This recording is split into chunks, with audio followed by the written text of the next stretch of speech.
Inilah sebuah warkah buat tatapan semua, buat peringatan kita. Kita telah hilang segala, tinggal hanya sejarah. Salam pembuka kata, cubalah ingat kembali. Kita bangsa yang hebat, tuan tanah indah ini. Bersendikan syariat, hududlah pun dilaksana. Tanpa agama kita bukan sesiapa. Bukti kata sang mulia akan tiba di suatu masa. Umatnya bercakaran, rebut kuasa dan dunia.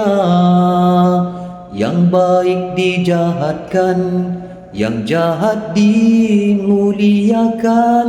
Si jahil diangkat, si arif difitnahkan. Begitu malangnya kita kena tinggalkan agama.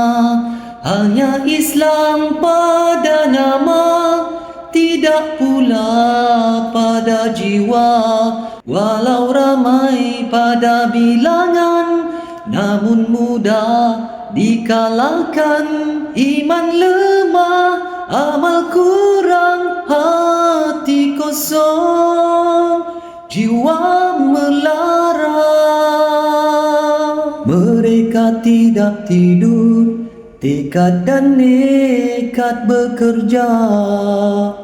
Berbagai muslihat, cara haluslah pun berjaya. Meraih simpati, beli jiwa Melayu korupsi. Yang gila harta, kedudukan sahaja. Ada satu golongan, mereka tidak sempurna. Al-Quran jadi ikutan, dasar mereka agama. Bukanlah pemula, hanya sambung perjuangan. Peninggalan leluhur kita yang mulia. Selagi manalah kita berpecah kerana hanya kuasa. Penyatuan dikhianatkan, asal jadi kerajaan. Hingga sanggup mensucikan musuh Allah yang tiada iman. Soalan kubur, siapa saudaramu di dunia? Nak jawab apa? Wahai bangsa si tuan, hanya agama jadi panduan. Tiada siapa sempurna, pilih yang kurang mudaratnya.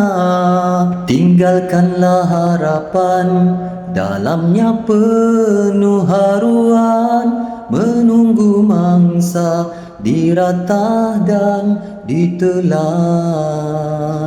Ingatlah janji Tuhan, nabinya juga bersabda. Bersatulah semua kerana Allah dan Rasulnya.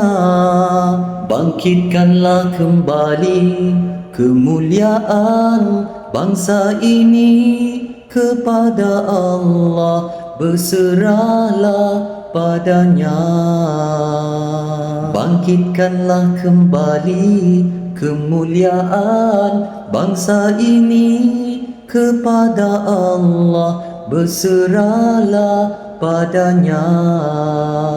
Salam pengakhir kata, tutup semua bicara. Marilah fikir bersama, dunia hanya sementara. Pada Allah kembali kita.